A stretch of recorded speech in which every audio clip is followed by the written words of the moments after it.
former US Congressman Ron Paul. He's live on the line with us tonight. Ron, we've put 10 minutes aside because it's always nice when you make the time for us. We want to do the same with you. We wanted to talk, get your thoughts about some of what Putin had to say here tonight, back to serious matters.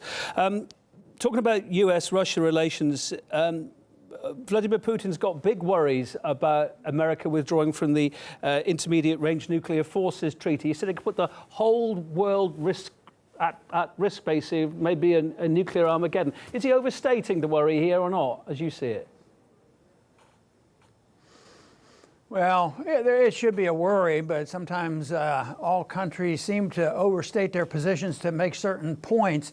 But it isn't a good idea for the United States to get out of that agreement. I think it makes the world, more dangerous. But I don't think it means that something horrible is imminent. But I think it's a shame that that has happened because when we do that as American citizens, we see our government doing this, then there's a response from a Russian government. And I see that going in the wrong direction. But I don't think it should be a great alarm that next month there will be a clash. But I think it's going in the wrong direction, and it was a shame that our government decided to get out of the agreement. Well, especially as America, you put yourself forward as a big, important country. You are a superpower. Surely you should be leading the way here with the other big countries around the world. It seems a very strange thing in 2018, got enough to worry about with climate change, et cetera, that we're worrying about. You and I lived through the Cold War, the duck and cover, take a door off, put it over your head in case somebody lets off a nuclear bomb. Frightened me to death in school, really did. It stayed with me all my life, this worry about it. I mean, are we going back that way again? Surely not. Boy, let's hope not. I think the world is safer than, as I remember growing up in grade school and high school at the height of the Cold War. As a matter of fact, I was drafted into the military in the 60s, and there was a crisis in Cuba. I hope it is nothing like that, but there's a lot of competition. But if I had more to say about my own government, I think that I could work in a different direction, because when I was in government, I advocated, friendship with countries, but not antagonism and provocative activity. So I think that the more we stay at home and mind our own business, the better off we'll be. Treaties that have moved us in the direction of less militancy and less nuclear weapons, I think is very, very good. So I think our position in our institute is that of non-intervention, that we mind our own business, and that would be the direction to go in. And I think if you compare the amount of money we spend to support our military-industrial complex versus what the other countries spend, the Americans shouldn't be so antsy about, oh, we're going to be attacked, we can't take care of ourselves, they're going to be on our doorstep in no time.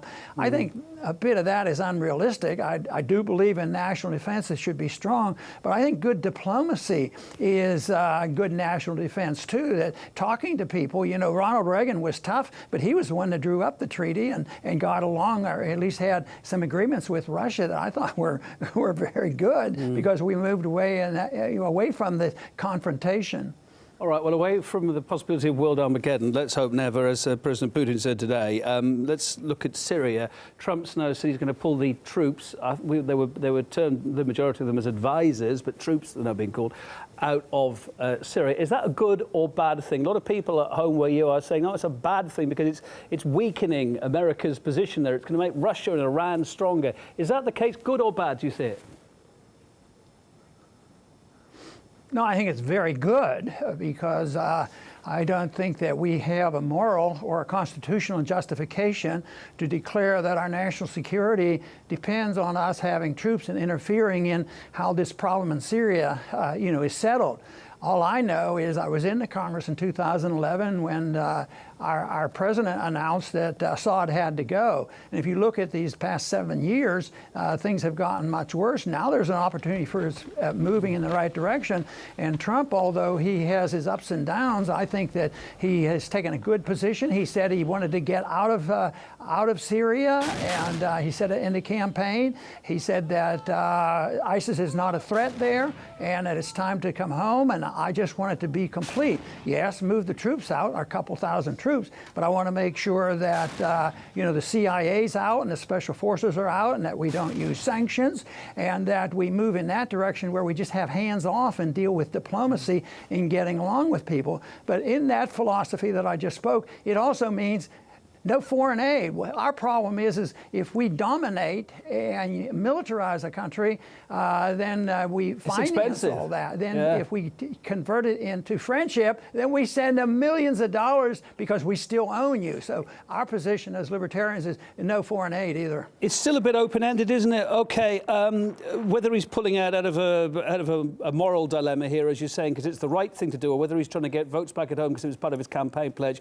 maybe we'll never know. But they have said they're not going to rebuild Syria, put any more money towards Syria, as long as the regime, as they describe it, stays in Damascus. Is that the right way forward? Or shouldn't America be putting some money in to repair some of the damage being done here now?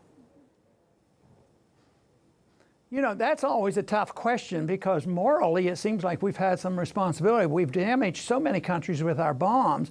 But I've taken the position that the people who dropped those bombs and made those issues, and the ones who didn't want to, why punish them? I didn't have any involvement, so why should I have more taxes on me to go rebuild what a bunch of hoodlums did by bombing all these countries? But it's terrible, because you could make the case, say, look, you've damaged these countries, we're going to rebuild those countries. But quite frankly, I don't accept that, because that's persistent. You just say, bad policy, we're getting out and establish a new relationship. I think that is there a moral necessary. duty to make good, though? You look at all the suffering still in Syria. If we send the money to rebuilding it. Yeah, but I've just come back from Britain. Literally everywhere on the television there, adverts. Well, of course, you would get this time of year, charity adverts asking from all walks of life for it. More and more we're seeing more. Come and help these guys in Syria. These people in Syria, they're in big problems there. That's a world away from America, though, isn't it? What do Americans think about the trouble that's been left behind? Yeah, but if you want to. If you want to help people voluntarily, though, I've seen some pictures about Aleppo and some other places that have been retrieved under the control of Assad, and things got back to normal much faster than anybody predicted. They said, well, if you leave and then the radicals will take over and it'll be much worse. So some of those cities can recover, and that's why I say, get the foreign governments out of the way and get our troops out of the way, and the people, just leave the people alone and return liberty to the people, and they have an incentive to take care of themselves. If they don't have to worry about foreign powers and they don't have to worry about their own government interfering in their affairs, the human beings are very capable of working in their self-interest and taking care of themselves. And that's why we're libertarians, because we believe that people have an incentive to take care of themselves, and they don't want dependency, but they don't want ownership of other people either. In the White House, though, they're saying this policy now to take these troops out of Syria is not the end of the plan. There's more to come. It's not scrapping the whole campaign against terror there. What does that mean? Is it going to physically mean anything in practice as far as Syria is concerned, or is it just blah, blah, political words? Oh, I think we still should be concerned. It's great that the troops are leaving, and as I mentioned as we began, that I want it to be more inclusive, of not saying we're going to remove 2,000 troops, because we've been in many countries, and we continue to be in countries, but we start off with our CIA agents, and we start off with special forces, we start off with interfering with sanctions, and we just we don't need any of that. If we're non-interventionists and we just want friendship and trade, you don't spend that money, because it gets us into trouble. And they say we have to go there because the terrorists are coming back. But the real reason why terrorism exists and people become radicalized is when foreign powers occupy a different country. And that goes for all countries. If a government goes in and occupies, it will radicalize the people. So this idea we have to stay to take care of the radicals is ironic, because us staying there and militarizing it is the cause of so much terrorism. Kind of cooker in the nest thing. I mean, Putin's saying, look, the United States has been in Afghanistan for, we just talked about Afghanistan for 17 years.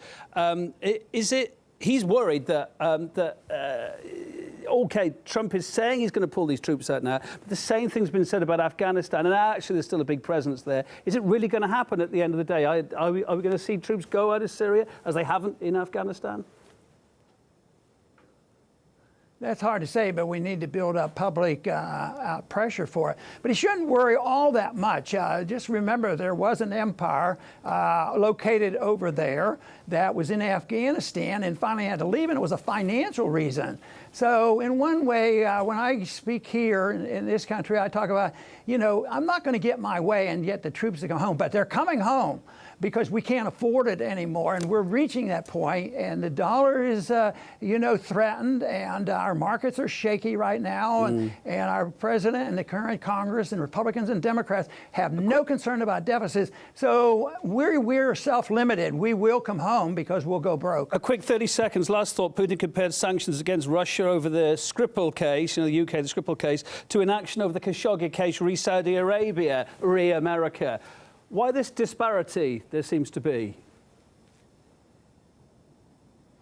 Well, I think it's totally foolish. I don't even believe in sanctions. I think that sanctions are an act of war and that they are only imposed in war and blockade people. But if anybody did put sanctions on like us, how we carelessly put it on others and also have control of financial transactions around the world, we wouldn't be very happy. And it is my personal spiritual belief that you should treat other people like you want to be treated yourself. And I think we forget that little admonition. So I think that we need a change in philosophy. The philosophy of non-intervention has been around for a long time, and it's not unique only to an American period of time.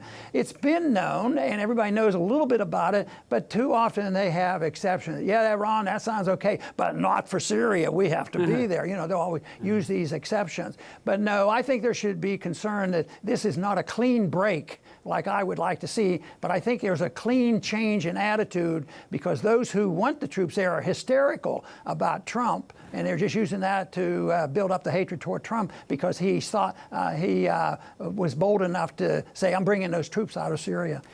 Ron, let's take a breath for a second. It's a funny old world, isn't it? We're heading into Christmas, time of peace. I'm sure we're going to be back talking about all the same stuff next year, but for now, just wanted to say thank you for your time, for us coming on RT International.